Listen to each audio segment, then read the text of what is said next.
Peso Ready is one of the online loan platforms na legit, quote-unquote, dahil nasa list of recorded online lending platforms po sa SEC na website. And the last time I checked, it's also a submitting entity sa CIC or Credit Information Corporation. So meron pong effect sa ating credit report or credit history yung pag-uutang sa online loan platform na to. And a couple years back, nire-recommend ko yung loan app na to because buo po siyang natatanggap at madali lang siyang applyan. Isang valid ID lang. Hindi siya masyado strict. At pwede kang humiram ng up to 25,000 pesos kung ikay repeat borrower at meron kang good credit history sa kanila. But you're gonna have to start with 1,000 to 7,000 pesos kung first time mo. So far, okay na rin for as long as intindihan mo yung terms nila. Dati, 0% interest on your first loan. Pero kung first loan mo meron po siyang ikakatas na transfer fee kung first loan. Succeeding loans mo is buo mong matatanggap 15% per month lang. Pero tong si Peso Ready ay naging maarte. I'm just gonna use that term, naging maarte na siya guys. Because not only na meron siyang finance charge or service charge na 15%, may mga iba't iba pa siyang dinadagdag sa loan term. May mga additional charges naman na para sa akin ay hindi tama. Pero, one of our viewers nag-comment na silipin ko daw ulit tong si Peso Ready. Nag-iba na raw siya at bumaba na daw yung fees niya. At naging okay yung additional services. Why not? Dapat sinusubaybayan natin to because after all, listed naman siya sa Securities and Exchange Commission. Quote-unquote, legit kasi rehistrado. So, totoo bang bumaba yung fees ni Peso Ready? Bumalik na ba siya sa pagiging okay? Or wala pa rin pagbabago? Keep watching.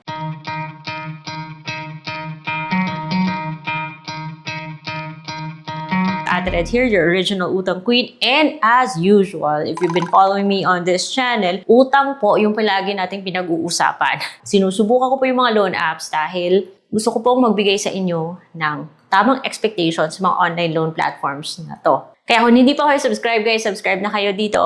And hit that bell notification button para lagi kayong updated sa mga bago kong uploads. And this video is not sponsored. It's based on my personal experience. Na ako may Peso Ready na account, pero I stopped using this loan platform because, well, pros muna ha. Kasi baka sabihin ng iba dyan na sinisiraan ko lang siya.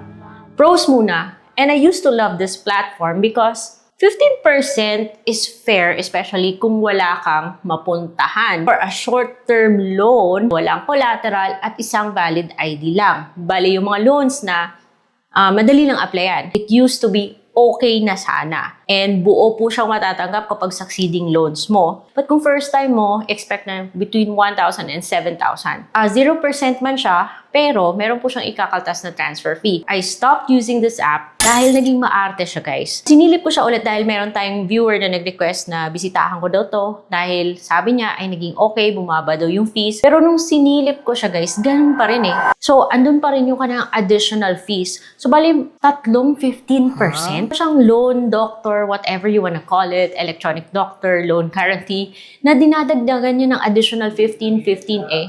Ito, dahil matagal-tagal na ako na hindi naka-loan sa loan app na to, binalik niya ako sa mababang amount. 4,000. So, 4,000 yan, hindi naman siya automatic na re-loan kasi kailangan mo yung i-confirm. May dalawa siyang plan eh, receive loan now and receive loan later. So, kung pipiliin ko yung isa na i-receive ko pa yung loan ko in 7 days, bumaba po yung kanyang offer, naging 1,000. But say, for example, iti-take mo yung receive loan now, ang dami niyang idadagdag. So, 4,000 na yan, payable in 30 days. So, not only na may 15% siyang finance charge or service charge, meron pa siyang additional services, yung loan guarantee. So, magdadagdag po siya ng 600 and then another 600. So, you can just imagine how much yung ibabalik mo after 30 days. Masyadong mahal yan, guys.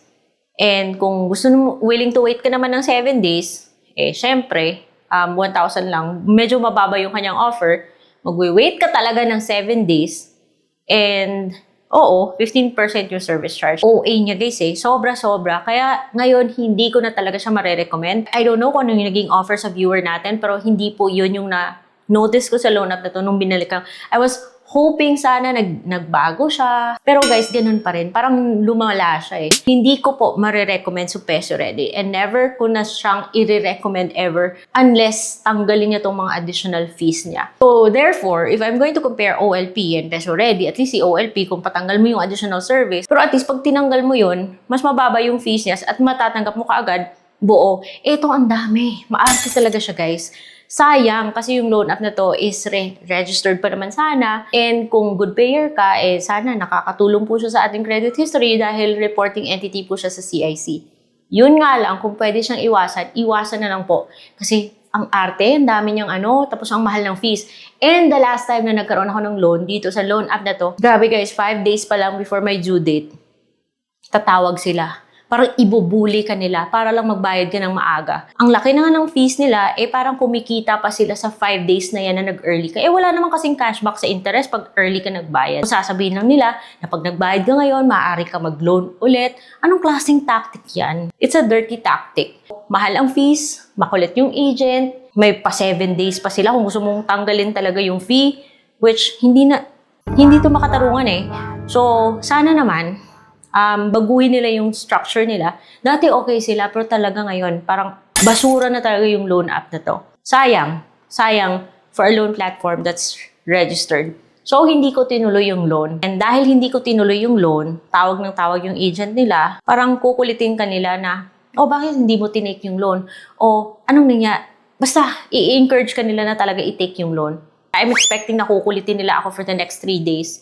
Unfortunately, hindi ko talaga marirecommend yung loan app na to. So, that is why guys, maingat po tayo sa mga online loan platforms na dina-download natin. Si Peso Ready is nasa Google Play Store and I think nasa iOS din.